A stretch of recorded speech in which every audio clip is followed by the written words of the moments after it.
saaxiibayaal soo dhawaada waxaan eegi doonaa waatee magaalada loogu yeero caasimadda Furiinka iyo lamaane 50 sano wada joogay oo laga hadalhayo adduunka oo dhan gaar ahaan gudaha dalka Nigeria. lamaane ku nool magaalada la yiraahdo Kanu ee loo yaqaano caasimadda Furiinka ee dalka Nigeria ayaa lagu amaanay guurkooda dheer kadib markii ay dhawaan ay u dabaaldegeen sanad guuradii 50aad ee guurkooda.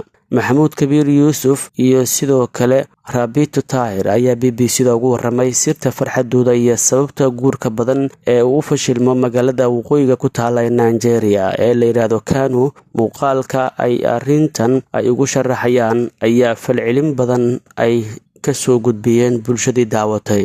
Maxamuud Yuusuf oo 76 sano jir ah ayaa arintan ku macneeyay xaaskiisa oo leh sifooyinka deeqsinimo iyo naxariis, isagoo BBC-da u sheegay iyadu waa qof nafta u hurta wax badanna ka qayb qaadatay guusha guurkeena.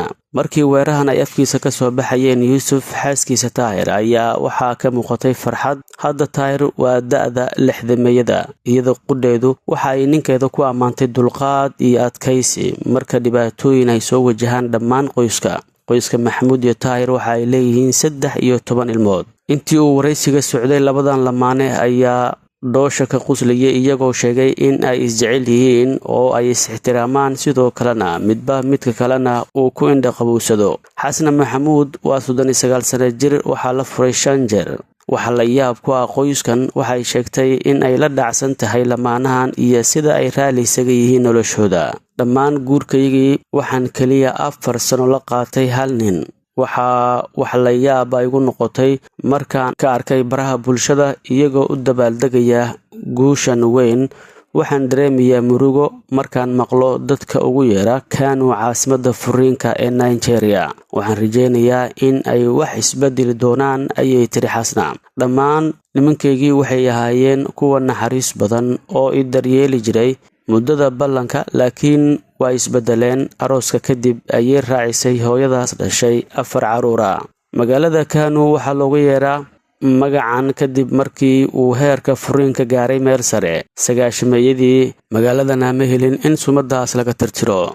Boqolaal guur ah ayaa bishii burbura gobolka ugu dadka badan ee Nigeria, kaas oo caasimadiisu ay tahay Kanu oo ah xudunta ganacsiga waqooyiga dalka Nigeria. Sanadkii 2022 cilmi baaris ay samaysay BBC-da oo kaashanaysa dowladda hoose Nigeria ayaa daaha ka qaaday in 32% guurka gobolkan Kanu uu socdo uu kaliya inta u dhaxaysa 3 ilaa 6 bilood. cilmi baaristan ayaa sidoo kale daaha ka qaaday in dadka qaar ay da'dooda u dhaxayso 20 ilaa 25 ay guursadaan 3 jeer.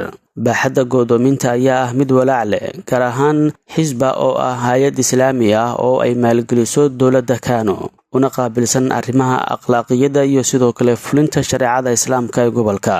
Hay'adan ayaa waxaa ku jira unug boolis ah oo fuliya waxyaabaha ay ka mid yihiin kala soocidda jinsiga ee goobaha caamka ah iyo mamnuucidda khamriga dadka muslimiinta ah, kuwaas oo ah dadka ugu badan. Waxayna sidoo kale bixisaa adeeg la talin ah oo loogu talagalay in lagu caawiyo lamaanaha dhibaataysan.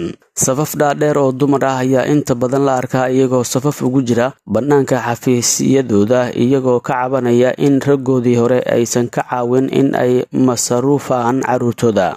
Dadka ku nool magaalada Kanu ayaa u badan kuwa ku guursada da'da hore. Aminito Durwa waxa uu ka shaqeeyaa hay'adda Xisba.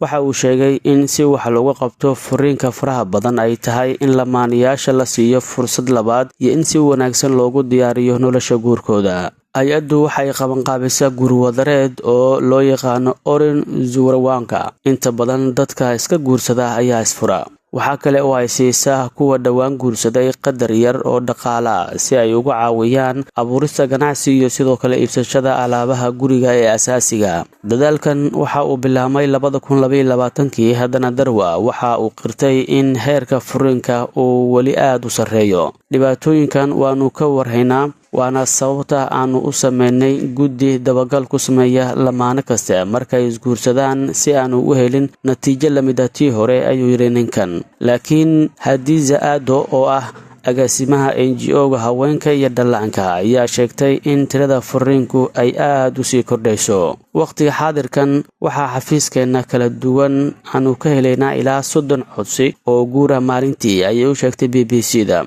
waxay tilmaantay in dhaqaalaha Nigeria oo xumaaday ay tahay sababta ugu weyn ee xilligan la isku furayo maadaama lamaanayaashu ay u soo baxaan nolol maalmeedkooda mararka qaarna ay guriga yimaadaan wax la'aan taasi oo keenta muran soo dhexgala qoyska oo ugu dambeyntii sabab u noqota in la isfuro.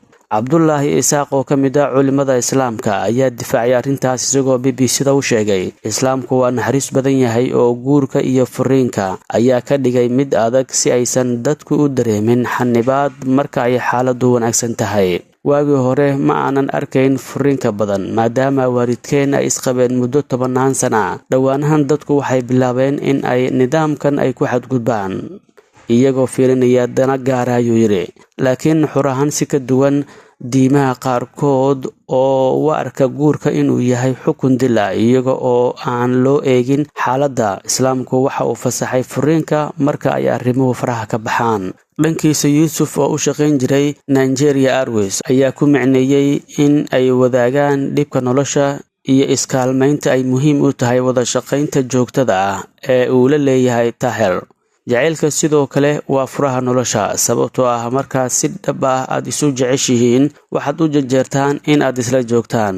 taladayda dadka isguursanaya maahan in ay u galaan danaysanimo iyo arrimo shakhsi ahaaneed laakiin ujeedo daacad ah ayuu yiri Yuusuf xilli uu warramay BBC-da. xaaskiisa waa ay ku raacday arrintaas oo waxay raacisay taladayda gaarka waxay tahay in dadka doonaya inay isguursadaan ay isu samraan haddii mid ka mid ah uu xanaaqsan yahay kan kale uu dajiyo. waa hagaag intaas ayaan kusoo gabagabaynaynaa warbixintii aynu kaga hadlaynay waatee magaalada loogu yeero caasimadda furiinka iyo lamaane 50 sano wada joogay oo u dabaaldegaya sanad guuradoodii 50aad iyo hadalhaynta ka dhalatay muuqaal la soo geliyay baraha bulshada oo la xiriira dabaaldegaasi. tan iyo kulanto dambe nabadgelyo.